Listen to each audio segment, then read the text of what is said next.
Hey friends. So can you tell who I am? Like, is it obvious who I am? I got his lightsaber. You can tell, right? Recently, and for no particular reason at all, I've begun to wonder whether or not I am even still a Star Wars fan. As a kid, I loved Star Wars. It was my favorite thing. I watched all 6 movies on repeat all the time. I read the books, I played with the toys. I was a Star Wars fanatic. But now I just don't know. So I had a brilliant idea. I thought I would return to these movies with fresh eyes and try to see if there's something I still want to enjoy. And so, we're going back to where it all began with Star Wars Episode 4, A New Hope. So I think we have to start out by talking about the music because it is the first thing you're going to notice when watching this movie. I think the music takes this movie to a whole nother level. Like, this movie without the music is probably half as good. Maybe not half as good, but like, it's worse. There were a few parts that were just so good. So obviously there is the twin sons scene. Probably the most iconic scene from Star Wars. Probably. But I think one that gets overlooked is when Luke discovers that his parents have been killed. I feel bad doing this when I say parents. They raised him. So there is parents. I'm just going to say parents without the quotes, okay? Is it okay? So yeah, when Luke finds that his parents have been killed, the music swells and it's unlike anything else in the movie. It is kind of eerie a little bit. And that paired with Mark Hamill's acting here makes for a great scene.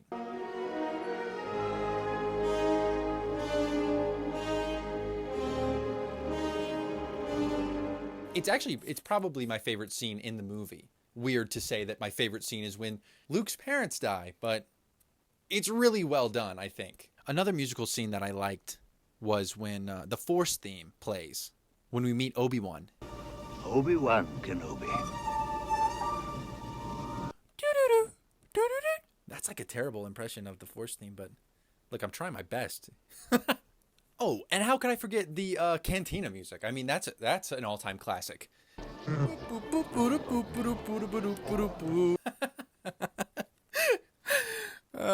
think it's a funky jive. I know I'm skipping like really far ahead here, but the final scene of the movie, like the climax when they destroy the Death Star. Bum bum bum bum bum bum bum bum bum, and then they explode. It's awesome. I love that. When the Death Star exploded, I let out an audible woo. I was so pumped. You know what I said earlier about how Luke's parents dying was my favorite scene? I lied. I lied. It's not. I think that my favorite scene is when they destroy the Death Star. The build-up, the music build-up gets you in it, and the editing as well is just, wow, it is great for that final scene, for sure. So now that I've pretty much gotten to the end of the movie, a little ahead of schedule, I think it's a good time to talk about the plot. The plot is nothing special. Not at all. Rescue the princess. It's a very classic tale. And it's a classic for a reason, I think. I mean, it's just fun. It's a good adventure storytelling plot, but with a lot of fun space twists and turns. I think the atmosphere and setting and, the aliens and the music and everything adds to this simple story to turn it into a grand adventure that has stood the test of time. Some of my friends throw out the criticism that this movie is slow and or boring. And I think that is stupid. Yeah, it's dumb. It was the first one. If you start with this one as your introduction to Star Wars, it does not move that slow. It's pretty boom, boom, boom. Like every scene, something big is happening. Boom, boom, boom. In fact, I'm not sure that there is any downtime at all. The plot is just boom, boom, boom, boom, boom, moving along. It's a short movie and it's well paced and it's a good time.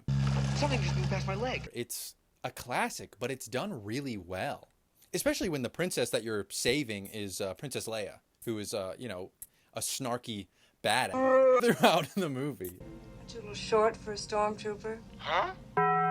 Yeah, she's not like your typical princess, and that's cool. I liked all the characters, actually. I think The characters are a huge part of what makes this movie so good. I mean, Han Solo is incredible. I mean, his introduction into the movie is probably one of the greatest character introductions of all time. Definitely one of my favorites. Han Solo. I'm captain of the Millennium Falcon. It does so much to let us in on who he actually is, because we get to see some of him with just Chewie. 17,000. Those guys must really be desperate. And we see how he interacts with, like, potential clients. She's fast enough for you, old man. And then we get to see him with, like, a foe. He is a different person for every one of those interactions. And so we get to see who he truly is a little bit. Yes, I bet you have. Oh, and when he tosses the coin to the bartender and says, Sorry about the mess. sorry for the mess? Oh. Oh, Han. Oh, Han, stop. I think Harrison Ford was an amazing pick for that role. And I mean, he's an amazing pick for any role. He's Harrison Ford, but, like, he is amazing. I loved him in this. Another character who stood out to me was C-3PO, because he's so funny, actually. Like, I genuinely thought that everything that came out of his mouth was so funny. I've just about had enough of you. He's just constantly afraid, which, I mean, I feel like most of us would be in situations that they're in, you know? Just constant fear. Are you sure this thing is safe? One of the jokes that stood out to me as being, like, particularly funny that never really stood out to me before was when they're in the trash compactor. Our heroes are in the trash compactor, and C-3PO thinks they're dying, and he's like, Listen to them. They're dying, R2. Curse my metal body. I wasn't fast enough. It's all my fault. oh, R2, I've killed them. I'm sorry. I'm sorry for the accent I just committed. But yeah, I think the scene is really funny. I think the writing for C-3PO is just, it's a great time. The interactions between him and R2-D2 are just, they're so much fun. I could watch an entire movie of just them. They are great. I really did enjoy them. And it's so cool because R2 doesn't even say anything. He just beeps and boops.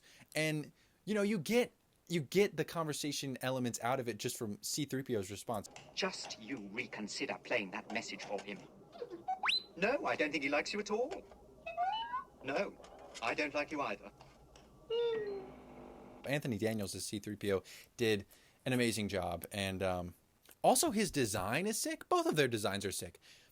Speaking of which, all of the designs in the entire movie are sick. X-Wings, I mean, come on, X-Wings are sick. The Millennium Falcon is sick. TIE Fighters are sick. The Stormtroopers, super cool. Going with the clean, sleek, white aesthetic, mwah, beautiful. They're beautiful. And then contrasted by Darth Vader in that clean, sleek black.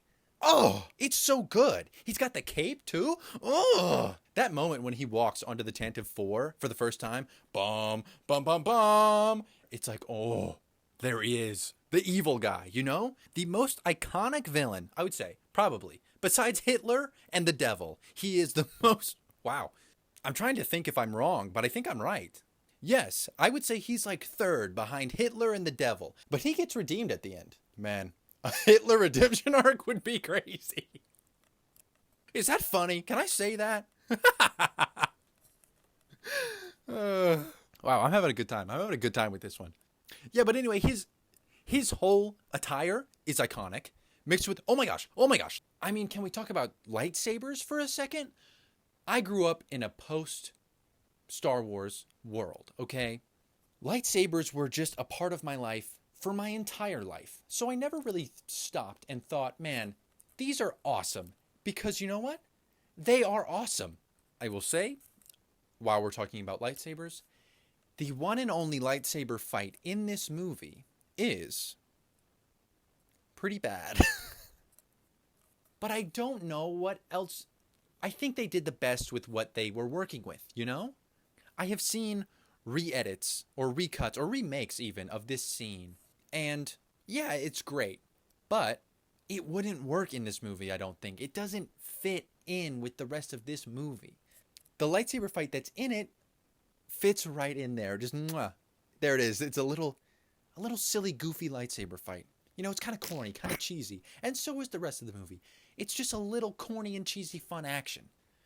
Yeah, actually, let's talk about the special effects for a moment because they are incredible.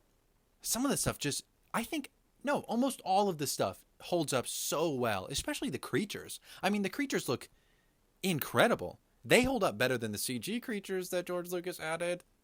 Like, way better. They look amazing. I never knew this, but in the theatrical cut, there is a stormtrooper riding on one of those creatures. Like, how did you do that? The X-Wings flying through space, the dog fights. It's just super impressive. I mean, the more I watch it, the more I see, and I'm like, wow, it's great. It's just really good. And it makes me very sad that a lot of those 1977 special effects were removed or transposed on top of. I know I'm going to make a separate video about the special edition changes, but I briefly wanted to mention that because the special effects are so good, especially for 1977. I think that's a very important aspect of this movie is the time in which it was made and the impressiveness with which they did the special effects. That was a confusing string of words there. The celebration at the end with all of the characters, with the beautiful music playing as we prepare to leave this universe and get back to the real world is a melancholy experience. I'm very happy that they defeated the Death Star and that they are happy, but now we have to leave. You know, I don't want to leave this universe with these characters. When you see them all celebrating after the Death Star has been destroyed, and they're all so happy, it's a great moment. I feel happy with them, you know? Their happiness is contagious. I am a huge sucker for happy endings, and this is one of the happiest endings of a movie ever. I love Star Wars. I always will love Star Wars because this is Star Wars. Whatever comes after this, you know, whether it be Empire Strikes Back or the prequels or the sequels, will always have this movie, and this movie will always be incredible. So anyway, thanks for watching. If you enjoyed, please comment and leave a like or subscribe because I have like 62 and I want to get to 100. So please subscribe and go watch Star Wars. It's good. Oh, better stop recording.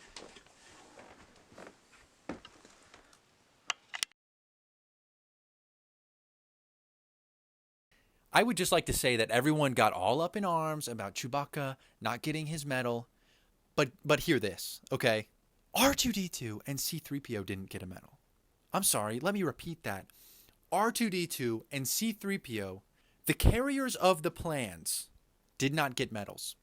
One of them literally sacrificed his life for this mission, and they don't get medals? Who cares about Chewbacca? I'm sorry. I'm getting worked up. I need to calm down. But who cares about Chewbacca? I don't think he did anything. He could have been removed, in fact, from this mission. He could have been. Think about it. What did he do? What did Chewbacca do that actually made a difference? Nothing. Because he's worthless. Chewbacca's fine. I'm sorry. He's fine. But the droids carried the plans. They got them to the princess. They saved everyone's lives multiple times. One of them died, and they get no respect. I'm passionate about that. You know what? I say take Chewbacca's medal away and split it in half and give it to the droids. Do it.